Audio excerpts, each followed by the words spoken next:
second, I'm getting the wait sign for our online audience. Okay. Good afternoon, folks. Thank you all for joining us. I'm Stuart Dwyer, the Vice President for Strategic Engagement at the Information Technology and Innovation Foundation, a leading science, technology, and innovation think tank. Our mission is to formulate, evaluate, and promote policy solutions that accelerate innovation and boost productivity to spur growth, opportunity, and progress. And that is very much the theme of our panel today. In July 2022, the European Commission adopted the new European Innovation Agenda, which aims to position Europe at the forefront of the new wave of deep tech innovation and startups. The agenda in particular seeks to foster new technologies to address the most pressing societal challenges and to bring them to market. And of course, on this side of the Atlantic, in August 2022, President Biden signed the CHIPS and Science Act.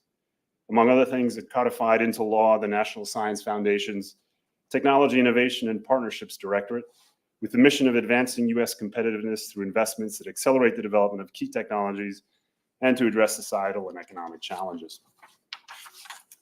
So very much looking forward to the conversation today on driving innovation on either side of the Atlantic, the role of these initiatives in doing this, and perhaps how we can do this better together in the transatlantic space. We'll hear from our panelists first, and then open it up for discussion and Q&A. And I've spoken slowly enough to wait for the arrival of our final panelists, Erwin Genshandani, good to see you. We encourage our online viewers to submit questions for the speakers via the Slido link that can be found in the YouTube description or on the event webpage.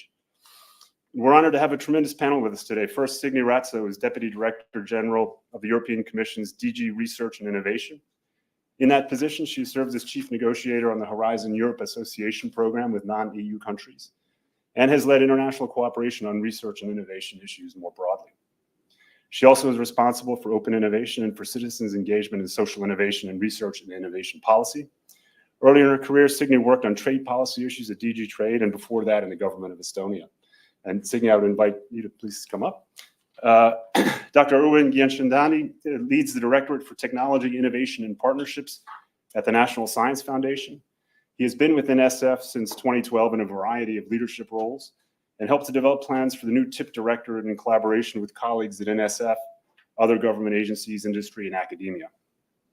He has led the development and launch of several new NSF initiatives, including the Smart and Connected Communities Program, Civic Innovation Challenge, Platforms for Advanced Wireless Research, and the National Artificial Intelligence Research Institutes. Previously, he was inaugural director of the Computing Community Consortium, providing leadership on high-impact research directions. Welcome. And also very pleased to have two panelists whose organizations are emblematic of the multi-trillion-dollar US-EU trade and investment relationship and the role that innovation plays in it. I look forward to their perspective representing important players in our shared innovation ecosystems. First, Meg Harden, Vice President for Government Relations from Infineon Technologies Americas.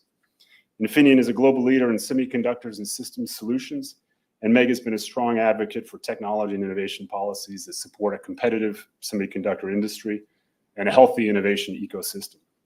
Prior to joining Infineon, she was a senior government relations advisor at Kelly Dry & Warren's government relations and public policy practice here in Washington, working with Infineon and other technology companies. Early in her career, she worked for the European Parliament and the European Commission. And Paul Sweetman, incoming CEO of the American Chamber of Commerce Ireland. AmCham Ireland represents almost 1,000 US businesses operating in Ireland, including some of the country's biggest employers in tech and pharma. Those members include many of America's most innovative businesses, most of whom have their European or international headquarters in Ireland. Paul previously was managing director of a business communications consultancy and also has held senior positions at IBEC, the Irish Business and Employers Confederation, including director at Technology Ireland. Please join us. So I want to thank you all for being here today. We'll just first get a round of comments from the panel and then open up for Q&A. And Signe, I'd ask you to lead us off. Thank you. And please press the microphone, yes. Many thanks, Stuart, for a kind introduction. It's my great pleasure to be here today at the event organized by Information Technology Innovation Foundation. It's actually my pleasure to be back here because it was 4 years ago in January 2020, just before the world closed due to COVID. And then I presented at the European Innovation Council here. Now, today, before really dwelling into the new European Innovation Agenda, let me just start with a bit of a broader picture, where this agenda stands vis-à-vis our main tool, which is our Research and Innovation Framework Program, Horizon Europe. Horizon Europe is what I can say the largest multinational program of the kind, with the budget of nearly 100 billion euros over 7 years, from 2021 to 27, plus also the financial contributions of those countries who are associated to our program. And we estimate that they will bring an additional 30% to our program. And the program consists of 3 pillars. The first pillar is excellence, including European Research Council, which we consider as the laboratory of Nobel Prize winners with a well-known label. The second pillar, which is the collaborative pillar, collaborative research. And finally, the innovation pillar, where you also find European Innovation Council, which was a real novelty. This is something, the concept that we tested already during the previous framework program, but now we can say that it's already fully fledged with the budget of 10 billion euros for the program period, and I will come back to on some of the achievements and elements of the European Innovation Council. But still, we considered that this was not enough. We need to do more at the European level in order to use really innovation, advance Europe's innovation ecosystem, in order to have an impact on the economy and our society as a whole. The new European Innovation Agenda helps to develop new technologies to address the most pressing societal challenges and helping them to bring to the market. This agenda will in particular first improve access to finance for European startups and scale-ups, for example, by mobilizing untapped sources of private capital and simplifying listing rules. Because the analysis was that Europe was not as good as the US in really tapping into the private investments, that this is an area we really need to improve. So this has been one of the objectives also of this new European Innovation Agenda. Then the second objective has been to improve the conditions to allow innovators to experiment with new ideas through sandboxes. And this concept is actually have gone through into all the new regulatory approaches, the proposals that Commission has put on the table in the energy area, in the industrial policy area. So this concept is now already being used. Then to help creating regional innovation valleys that will strengthen and better connect innovation players through Europe, including in regions that might lag behind. And just as we had this meeting before coming over here in NSF, and we also heard about the new program, namely the so-called TIP program, which also has a similar concept to the innovation values. And perhaps later we can see what are the differences and the similarities there. But what I've also heard that the skills, whenever we think about the new emerging technologies, the AI, semiconductors, well, everything related to the digital area, mobility. We need more skilled, not just experts, but also labor there. And one of the objectives of the new European Innovation Agenda has been namely the deep tech. And that's why well, the objective is to attract and retain talent in Europe, targeting 1 million deep tech talents. And this may sound as a too ambitious target, but actually now that we are in the third year of implementation, we see that we are almost there. We are at the 75% of the target. And this is with the help of the European, the EIT of the Information and Technology. But also increase support for women innovators, innovators with the startup employees, stock options. And finally, the objective has been to improve the policy framework through clearer terminology, indicators, data sets, as well as policy support to member states. So all these measures in the new European Innovation Agenda are grouped under 5 flagship areas. And they work in concert to leverage the strengths of European innovation ecosystem, which is already there. Just to mention the single market, strong industrial and talent base, stable institutions and democratic societies. Namely, in order to build lasting global partnerships while meeting the need for future open strategic autonomy.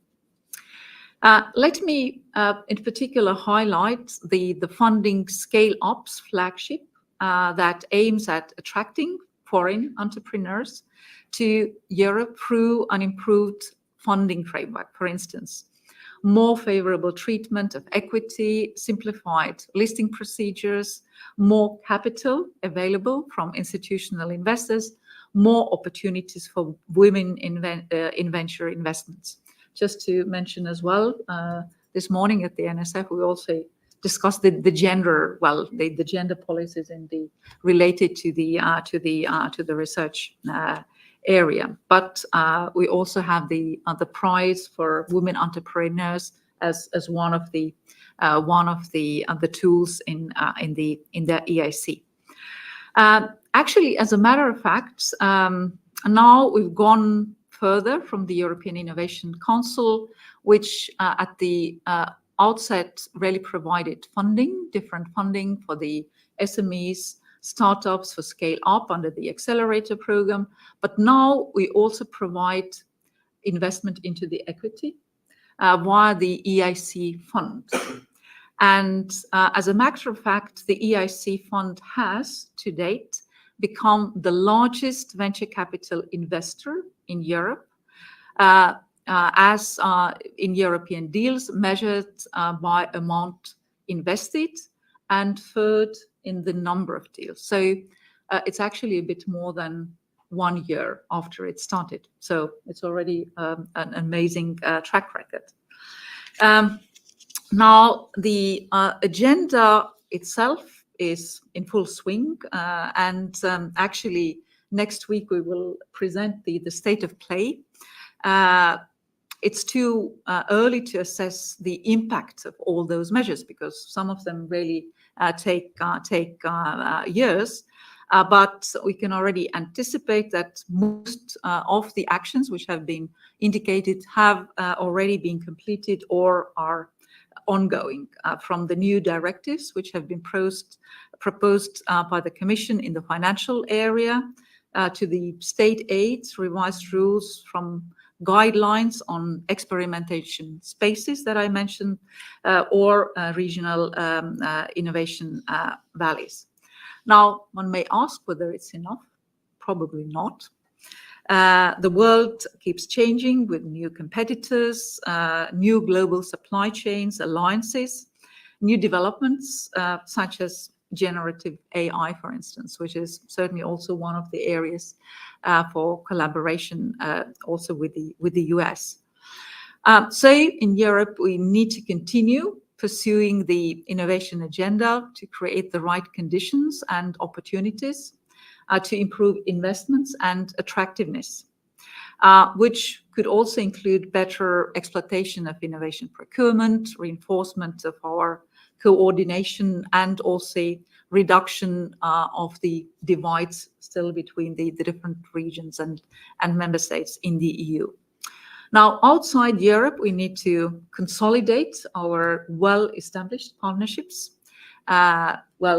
Certainly with our partners here in the US, which would be our first natural strategic partner to do so.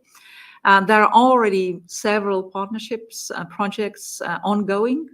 Let me just mention, for instance, the program that the accelerator Berkeley University has set up in Milan in Italy to support European startups in cooperation with local authorities and foundations, or the cooperation on tech fairs between the European Innovation Council and the US Tech Association.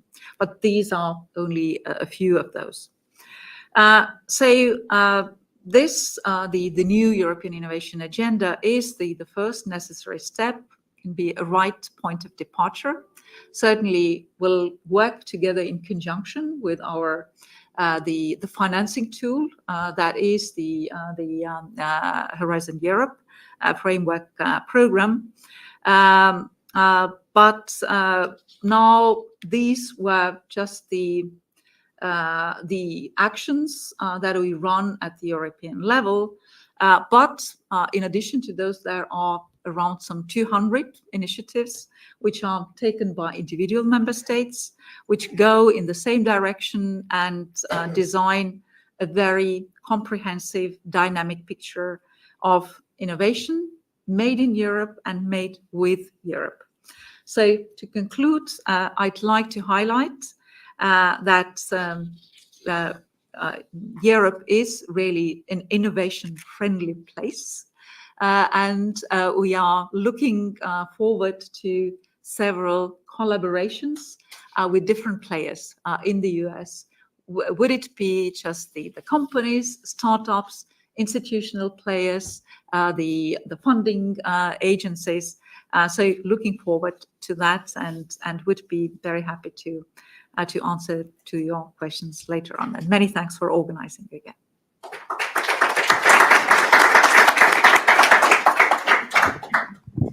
All right, so good afternoon, everybody. As was said earlier, I'm Erwin Ganchinani, and I serve as the Assistant Director for Technology, Innovation, and Partnerships at the National Science Foundation.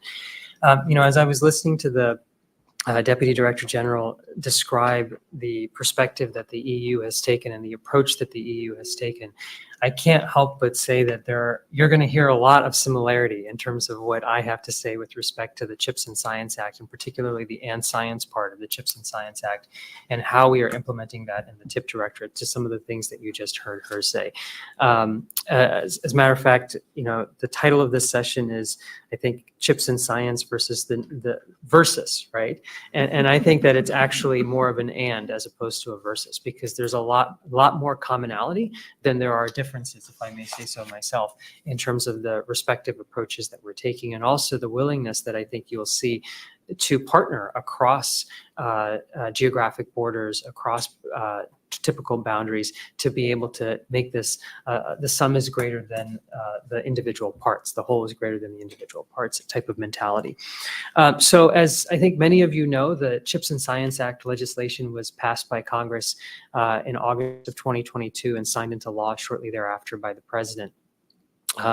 And I refer to this legislation in many ways as really a generational moment for our nation and for the world. The last time that the legislation on the and science side, much has been said about the CHIPS part, right? $52 billion, $54 billion in investment, actual appropriations that are going toward subsidies for the build out of facilities, incentives for the build out of facilities, also thinking about workforce development approaches, also thinking about R&D activities in chips, semiconductors, next generation microelectronics, and devices that emanate from that. So I won't spend too much time on that part of it, because I think there's quite a bit of terrain that's been covered there. But on the and science part of the legislation, it codified the establishment of the first new unit, the first new directorate at the National Science Foundation in more than 3 decades. So we don't do this every day, and in many ways it is more than a generational opportunity and a generational moment for us to really seize upon some of the challenges that we face and try to be able to drive forward progress. So in the context of that then, when we think about the establishment of a new directorate at NSF, the mission of this directorate really is to be able to try to accelerate research that will enhance key technologies, from AI to quantum to biotechnologies to semiconductors to clean energy approaches and so forth.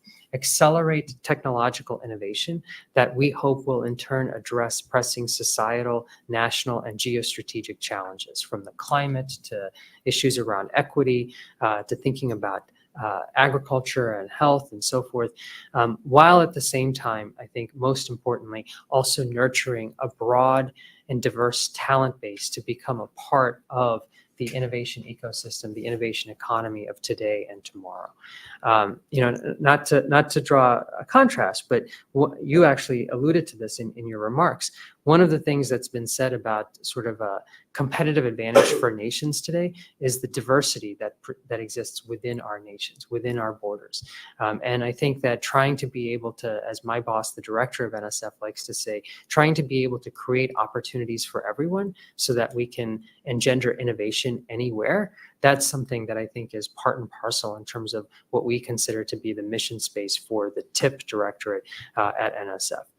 So we have three key pillars, which I think will relate to what you just heard, that sort of define the cornerstone of how we think about the investments that we're making out of the Technology, Innovation, and Partnerships Directorate at NSF. The first is about trying to be able to cultivate diverse innovation ecosystems all across this country. If you look historically at the investments that we've made in basic research, the investments that we've made in workforce development, they have tended to concentrate in certain parts of the country, along the coasts, in big cities, at major research universities. And we want to keep doing more and more of that too. But I think there's also opportunity for us to seize upon what I said earlier, that there's innovation potential just about anywhere in the country. And in fact, depending on the challenge area, depending on the topic space, there may be unique skill sets, there may be unique capabilities that prompt a particular region in the US to have a competitive advantage vis-a-vis other regions in the US as well, and even on a global scale too.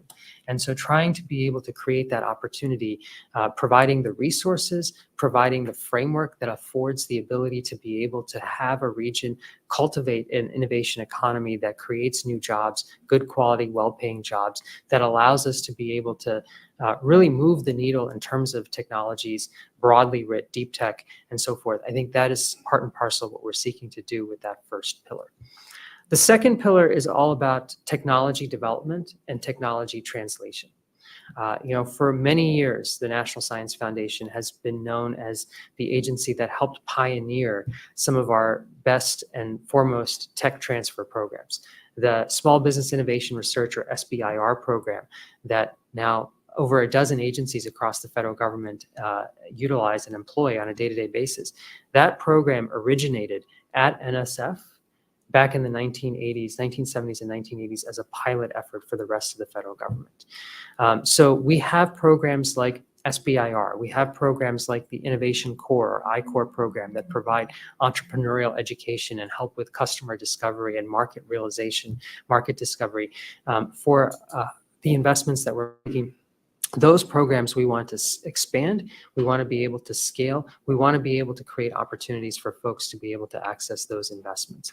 In addition, we know that in these different key technology areas, AI, quantum, wireless, et cetera, there are opportunities for what we would call use-inspired research, research that's motivated by real-world use cases, research that's motivated by users, practitioners, who can come in and can give shape to the research directions that we want to pursue.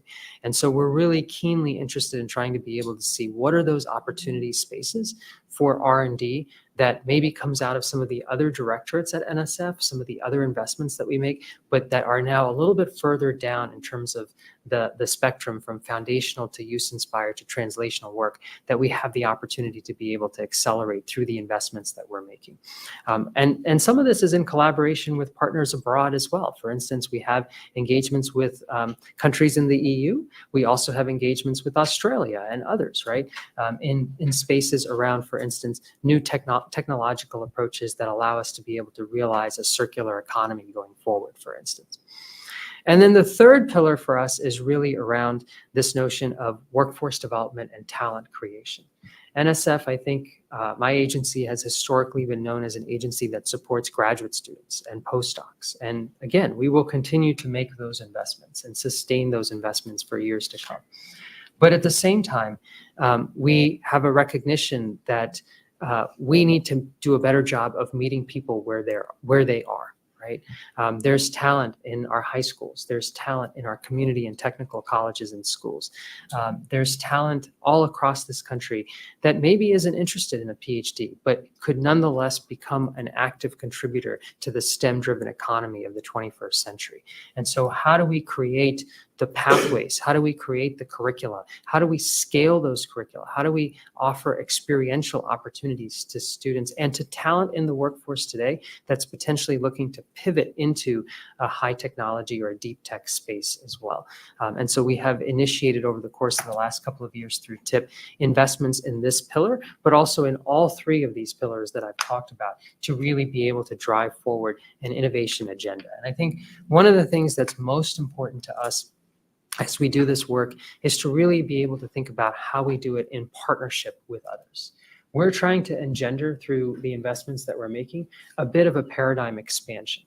Historically, when we think about basic research, it's a faculty member and some students with a great idea. They write a great proposal to NSF, goes through our merit review process. We fund that proposal. They go off and do some work. And then over time, we push the research results out into the market and into society, right? Here, we're trying to bring the users, the beneficiaries, the practitioners to the table to co-design, co-create the research problem, to pilot, prototype, test out solutions. And ideally now you have the market, if you will, society at the table from the start.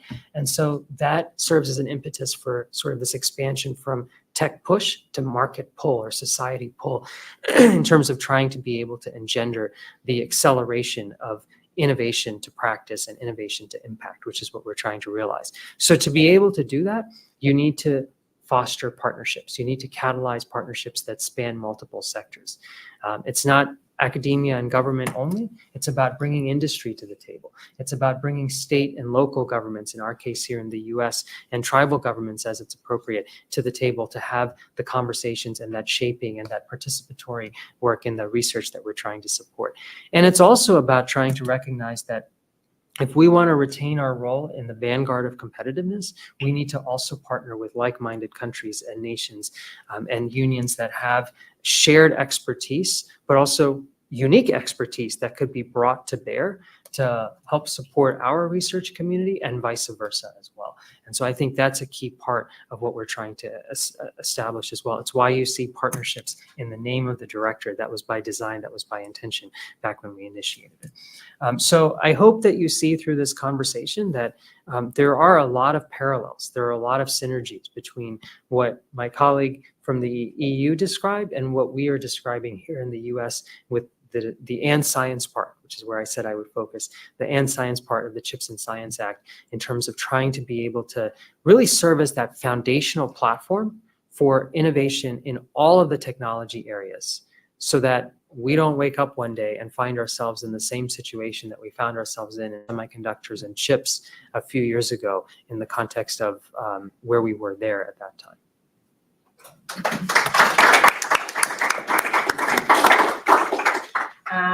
Thank you. It was really interesting to hear from you both, and thank you, Stuart, for the invitation to be a part of this conversation. And it's great to hear all of this, and I will reflect on some of the programs and how we are doing our innovation ecosystem building in both Europe and the United States. But I guess I wanted to start off by telling you a little bit about Infineon, and maybe first about the semiconductor industry. And everybody knows about the semiconductor industry primarily because of the chip shortages that took place and the geopolitics around it.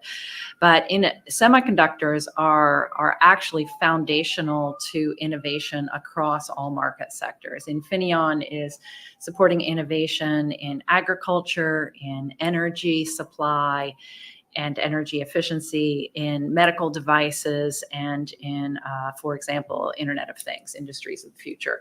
So it is important to really focus on semiconductors because they're foundational.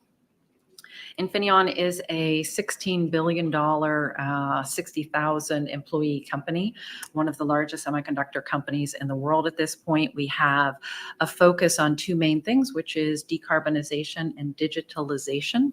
And that drives us in very specific ways to support clean and green energy. Energy efficiency is one of our pillars. The second one is clean and safe mobility, all kinds of transportation. And the third is secure and smart Internet of Things. So we have all kinds of sensors and chips that support connectivity and the internet. So with that background, we actually are highly reliant on the innovation ecosystem feeding into us, as well as what we can then contribute to our partners above. So we very much have benefited from both European Horizon funds to do our own innovation and product and technology development, but we're also working with the Department of Energy and Department of Defense and others here in the United States to develop our own technologies and move those roadmaps down the road. But we then think that we're enabling many of the big tech companies in the United States and Europe to do their level of innovation. But I wanted to focus a little bit about some of these programs that you are conducting and how important they are to us, because Infineon has very structured programs to interact with startup companies, people who are much earlier in the development phase than we are. We think that they're better positioned to take risk, and much easier for them to take some of the risks and then allow us to innovate when they have reached a certain level. So in Europe, we are very, very appreciative of all of the work of your directorate, honestly, and it has helped us create our own department called Co-Innovation, where we're working with startups all across Europe. And I will share a little bit about some of the things I've learned about the European innovation system, which I think might surprise some of our US audience. But we have some very specific examples. One is the Munich Venture Lab, or TUM Venture Lab, which is supported by the Innovation Agenda and brings all kinds of startups our way. And actually one part of it matches us with US startup companies that are looking for a way to access the European market. So many of the things you mentioned are directly beneficial to Infineon. We specifically in the United States are partnering with startups primarily in Silicon Valley, and I'll talk a little bit more about that. But before specifically speaking about that, I wanted to note that we have different categories of startups that we work with. One are companies that could become our customers. In other words, they're developing new technologies and products that we could sell our products to. One is, and those are hardware. Then there's software makers, which can actually facilitate some of our market entry, technologies that help us take our hardware and make it more accessible to our customers. We have R&D startups where we're looking for companies that have technology that we can collaborate on, and we think we can then accelerate them as well as our own selves. And then finally, and interestingly, we have a lot of our suppliers. We work with a lot of startups who could bring innovation into how we are operating our business. And we have these categories, all of which are important to us. And I could list many of the market sectors that we're in, but they're all in quantum, AI, ADAS, electromobility, all of these markets that are important to Infineon. So we find the startup and innovation ecosystems in both regions to be very, very rich. In the United States, we have a slightly different model than we do in Europe. And that's based on these differences between the two regions. In Europe, there's not as much access to capital. And so the programs where these innovation ecosystems can be kind of brought to our attention are incredibly important. In the US, there's a lot of capital. And being located in Silicon Valley, it's quite easy for us to go in and be part of a round of funding for a particular company. So the difference is that in the United States, there's plenty of capital, but in Europe, there's many, many more startups, and there are more efforts at talent development, I would say. Talent is more obviously available to us through the innovation ecosystem in Europe. So we're doing this holistically as a company, but we're trying very much to tap into the benefits on both sides, and would very much like to see more transatlantic cross-pollination of these. I want to mention specifically the workforce topic because it's really critical. And I think everybody here has probably seen some of the numbers. If all of the investment that is proposed under the CHIPS Act and Science Act goes through, there's no way we're going to have enough workers to execute. And to your point, we need workers at all levels. We don't just need PhD engineers. And I think if you look closely at the semiconductor industry, certainly in Infineon, you see us working not just with community colleges and high schools, but even earlier than that. We have very specific programs. We need a lot more workers at all levels in order to sustain our growth. It's very competitive, and we need to be where we have talent available. So it's just one part of the solution to offer subsidies to expand manufacturing in the United States, because for us to grow here, either organically or otherwise, we really need access to more talent. It's the same challenges in Europe, but right now Europe is doing a little bit better. One final fact I wanted to leave with you, which I think is really interesting. There's a report out by a group called Atomico. I'm not sure if you've seen it. It's European Tech Agenda for 23. And it cites a lot of stats, one of which is that right now there's 3 times as much capital flowing into startup early stage companies as big corporations are doing R&D. So that just shows you where the effort should be made. We might ask the policymakers whether they would help make it easier for us to invest in these startups. Investing in a startup itself is obviously highly risky, especially for a government. But is there a way to incentivize large companies to invest further in startup companies? That is an idea that we think is worth discussing. That's it.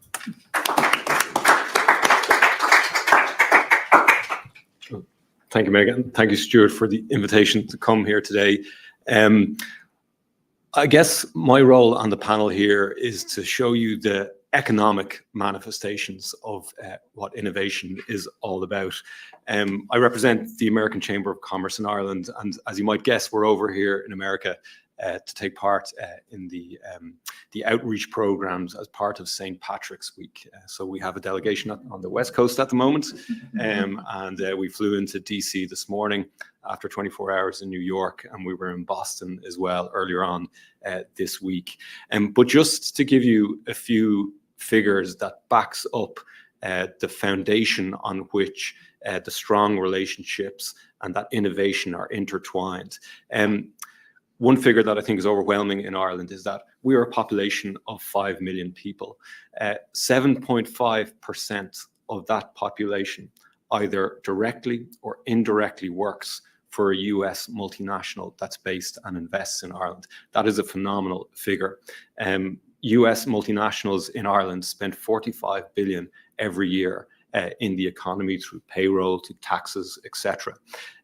Interestingly, though, it's also a two-way relationship. Ireland is the 9th largest foreign direct investor in the United States. There are over 2,500 Irish companies with premises operations across all 50 states, and there's 100,000 people employed, and that figure is actually only going to increase dramatically over the coming years.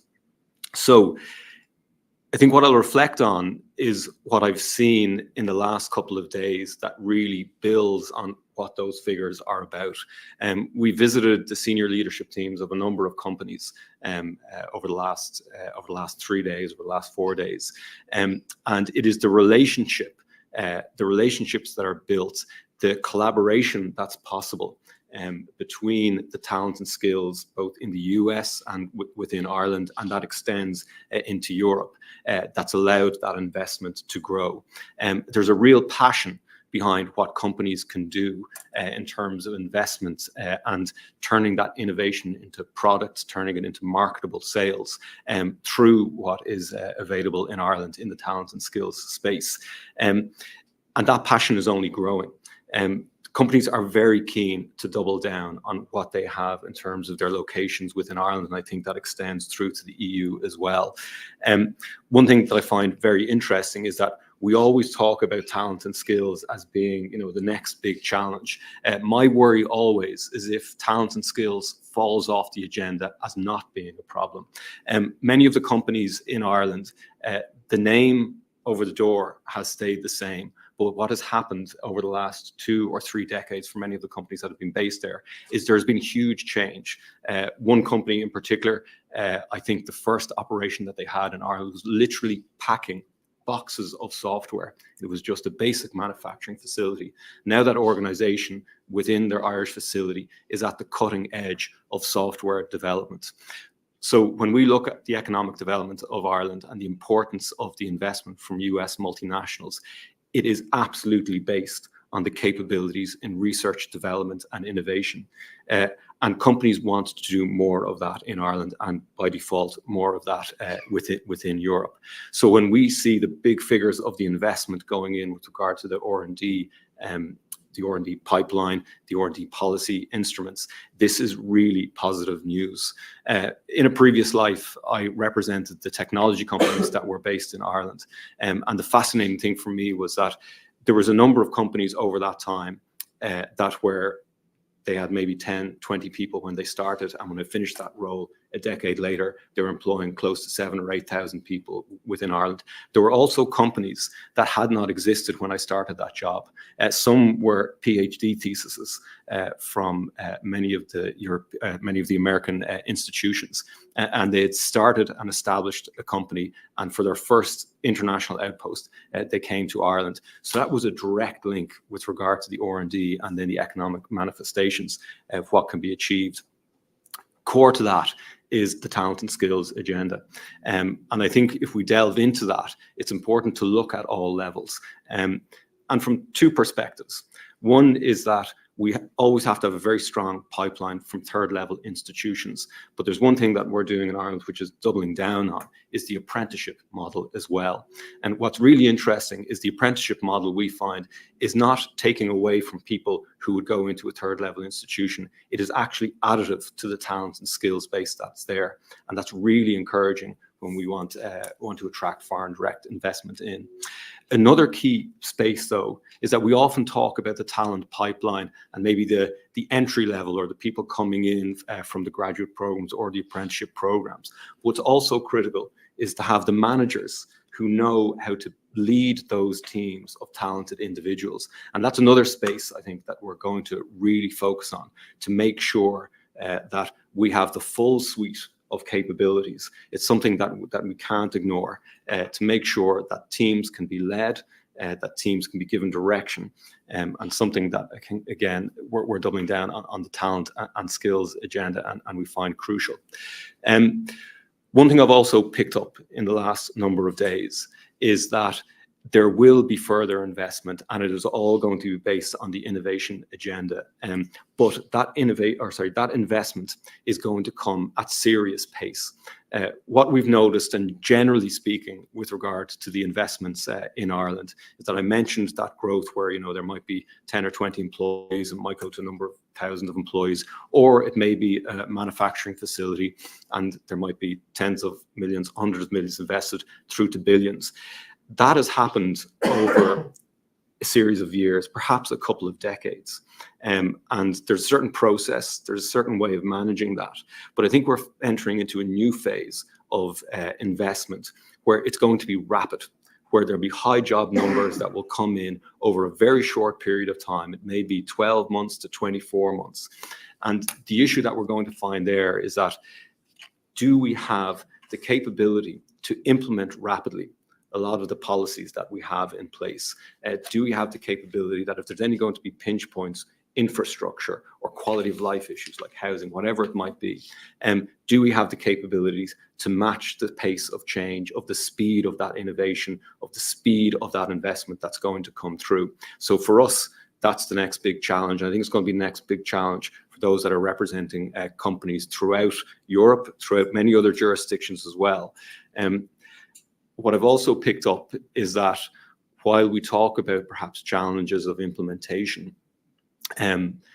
those companies that are investing in Ireland and investing in Europe, they're investing globally, and they see the same challenges in many other jurisdictions. And I think what is compelling and really what wins investment is that the companies don't necessarily want to see the solution and see it delivered, as soon as possible. What they want to see is they have a realism and say, right, it will take time, but we need to see that there is the plan in place and that is being progressed steadily. And whatever the challenges we have today, there will be new challenges tomorrow. So they have to have the confidence that we will meet them with a can-do attitude of solving it. So it may be talent and skills in a particular area, it may be infrastructure issues, and I think we're going to have to work fast because the nature of that investment now is that the speed of it is picking up.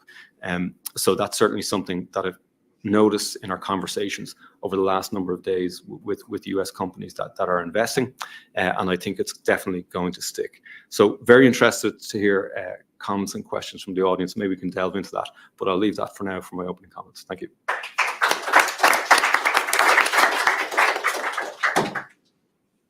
All right, thanks very much to our panel. We'll have a roving microphone, so prepare your questions. Just a quick question to kick it off, and it's a little bit of a personal question. I spent some time in Estonia in the early 2000s. I think there's a remarkable innovation story there where you had a place that was able to leapfrog and introduce certain technologies based on where they had come from. And I'm curious, Signe, if that experience at all shapes your vision that you bring to the table in your current position. Well, many thanks to you for the question. Well, actually, I think it all started already at the time when we regained independence at the beginning in 91, and the first things that we did was to create favorable environment for entrepreneurship, for trade and investments, because we realized a small country, 1.3 million people, we really need to do something different. And what we did differently, and we started already at the end of 90s, was the e-government, which I think now, well, wherever I travel in the world, everybody is associating Estonia with e-government. I was Deputy Secretary General of the Ministry of Economic Affairs at that time, and this was part of the agenda also for our ministry, in addition to trade, industry, transport, and so on. So we started with that, creating also the possibilities for the private sector to take advantage of that. Because what we did was to create a platform to bring all government services into one platform and to make them all digital. So basically now today, you can find on the same platform all services available 24/7 for everybody, which makes the life really easy for the people, for the citizens, but also for the companies, because you can create a company in 15 minutes in Estonia. You have now also the e-residence possibility. So you can start becoming e-resident and then create a company wherever in the EU. So this is something what we've offered. And I guess this is also something that is the mindset, the mindset of the Estonians. But I'd also like to highlight what I think is very much related to the discussion here. As we are speaking about the talents, the skills, it all starts with the education. It all starts not just, well, it starts already in the kindergarten, because all the children have creativity, but very often education kills their creativity. So it's important to keep that and attract children to STEM, which is sometimes we say that that's not popular anymore. Take an example of Estonia. I just give a very concrete example also from Estonia. We have running already, I think, for 2 decades, a very popular TV program, which is actually the competition between the secondary school children in STEM. But they need to use the STEM in everyday situations. And it's amazing what they are doing. But it's really very popular, but it also gives the role models for the pupils. 2 years ago, in the final, there were 2 girls. So, what a role model! Why not? You can be more competitive than boys in STEM. So, well, just saying that this is really a multitude of different measures that you need to use. And now what we are doing in Europe, also with our agenda, is to make use of the ecosystem. Because, well, as Meg said, there are the startup companies, there are plenty of them. But really creating a favorable ecosystem where they can learn from each other, creating then the possibilities in the regional innovation valleys to bring together the centers of excellence in different areas, and also then increase the capacities of some of the areas which lag behind. This is all behind of the approach that we do have in Europe. Well, sorry for that, but you asked a personal question. So No, thank I was you. a bit personal Thank as you. well. Thank you, Sue. Let's please, and if folks could just quickly identify their affiliation and name, that's great. Hi, Chris McRae, economistdowry.com. I have a question particularly for Erwin, and this continues on with AI for livelihoods, education, the younger half of the world.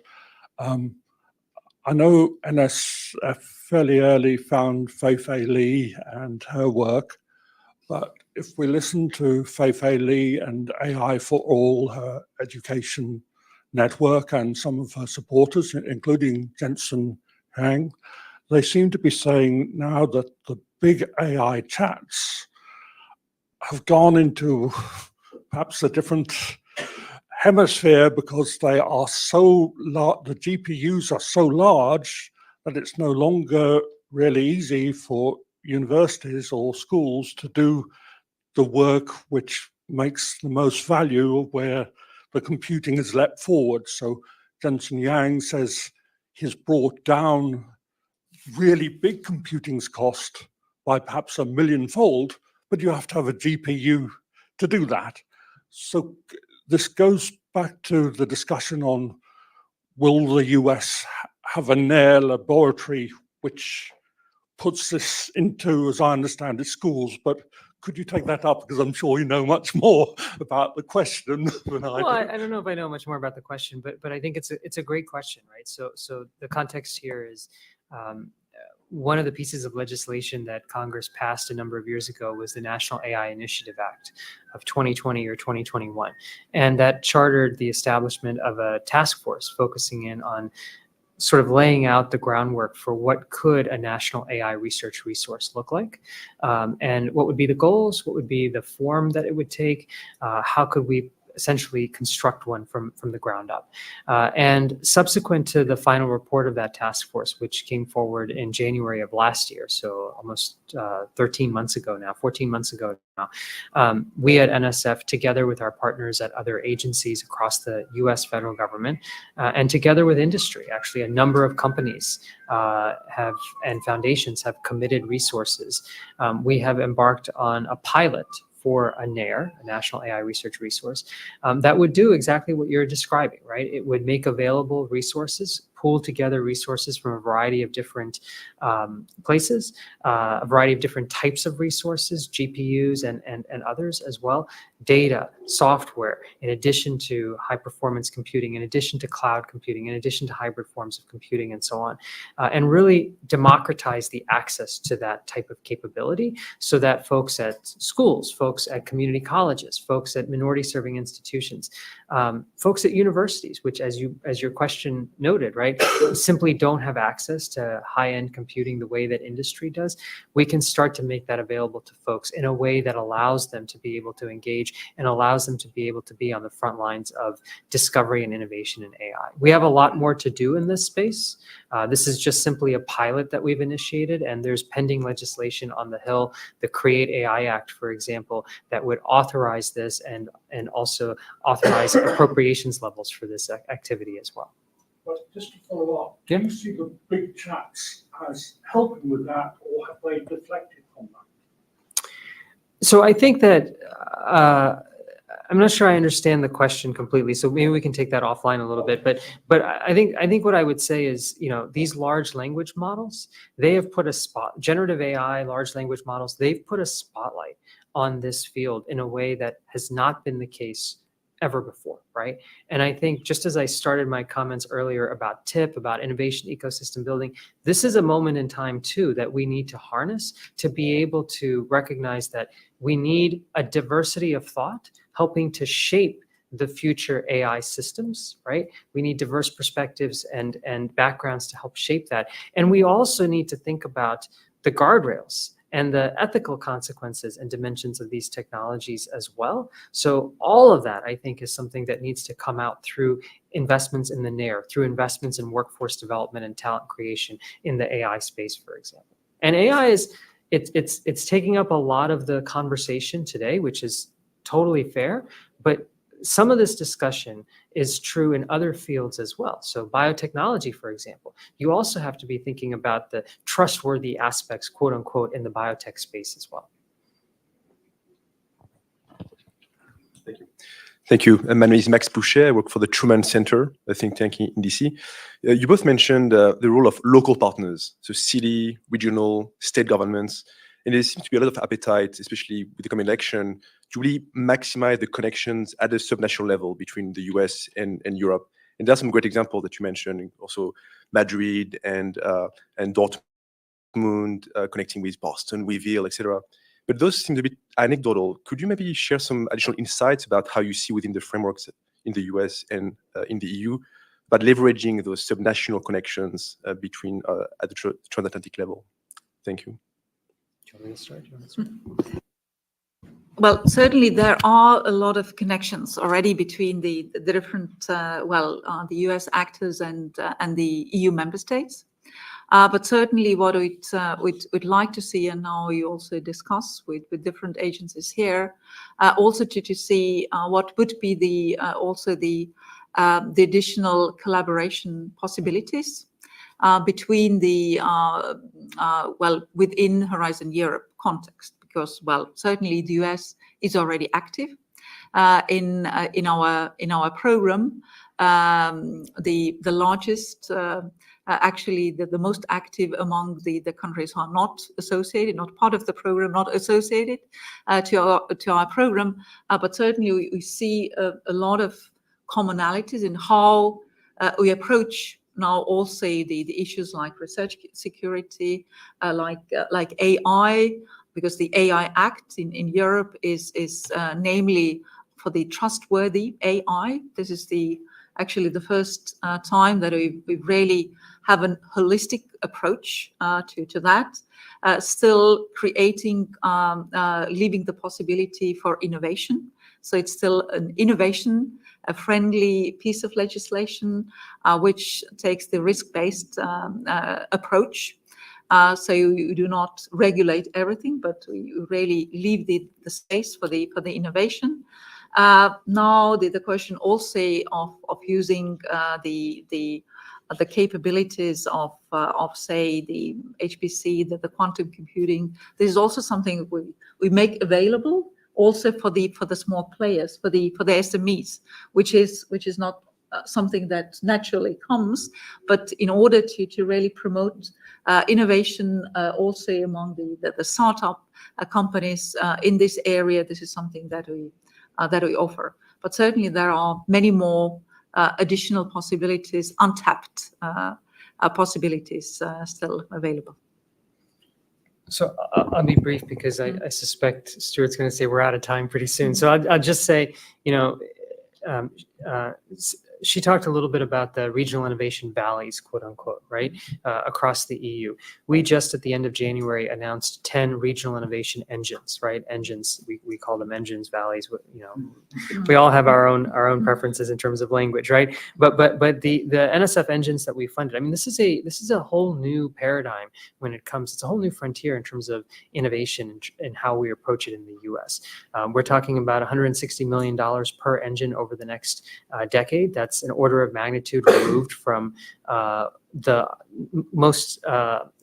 other next closest size investment that NSF makes on the research and workforce side of the house. It's a $1.6 billion investment potentially over the next decade altogether across these 10 engines. Any one of these 10 engines could potentially partner with one of those regional innovation valleys or ecosystems that the EU is looking to stand up and try to build relationships and lessons learned and synergies there, particularly in the topic spaces as they align where they align, right? So I think that there's a lot, and one of the things that we've stressed with the Engines program is we want state and local government at the table, not just as a partner, but as a co-equal partner in some cases, right? And so I think those state and local governments and tribal governments in some of these engines could very easily, it's not easy, but to answer your question, we encourage the partnership between them and their corresponding partners in the EU, for example. Yeah, thanks. And we unfortunately are running short of time. I wanted to, Paul or Meg, any kind of final thoughts responding or reacting to any of these questions?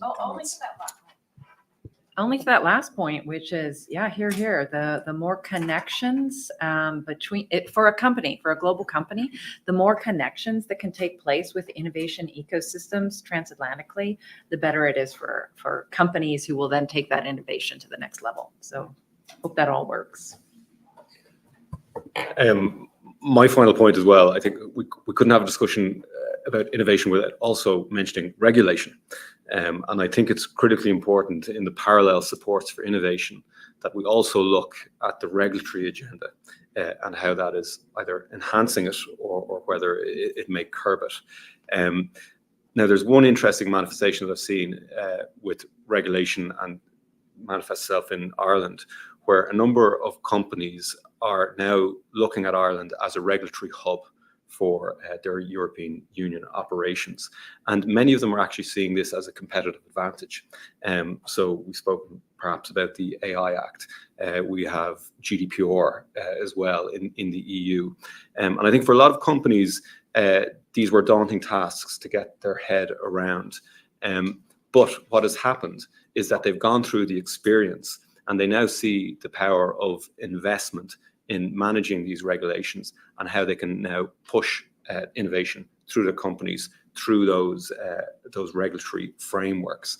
And they're looking now at particular jurisdictions, Ireland being one of them, where they can operate as a regulatory hub for the rest of the EU. I think that's something that we should certainly see as an opportunity. I do think we need to bring the regulatory aspect into the conversation, but it doesn't need to be seen as actually a negative. It can be something that can be actually quite positive if we approach it in the right way. And so something to keep an eye on. And I think it's a parallel process, and certainly there's interlinkages on it. Thank you very much. Thanks to all of the panelists for joining us today. And I think just, at the outset, there was a comment that we don't want to find ourselves in the position we found ourselves with semiconductors. And I think these innovation programs are critical to that. I would commend a report by ITIF. It's called the Hamilton Index, which looks at the sort of share of advanced industry manufacturing in various countries. And it's a pretty stark reminder of the challenges that we face. So not to leave us on a pessimistic note, but I think it's great that we are driving these agendas. And we look forward to kind of continuing this conversation and providing feedback as as they progress. So thanks again for joining us today. Thank you.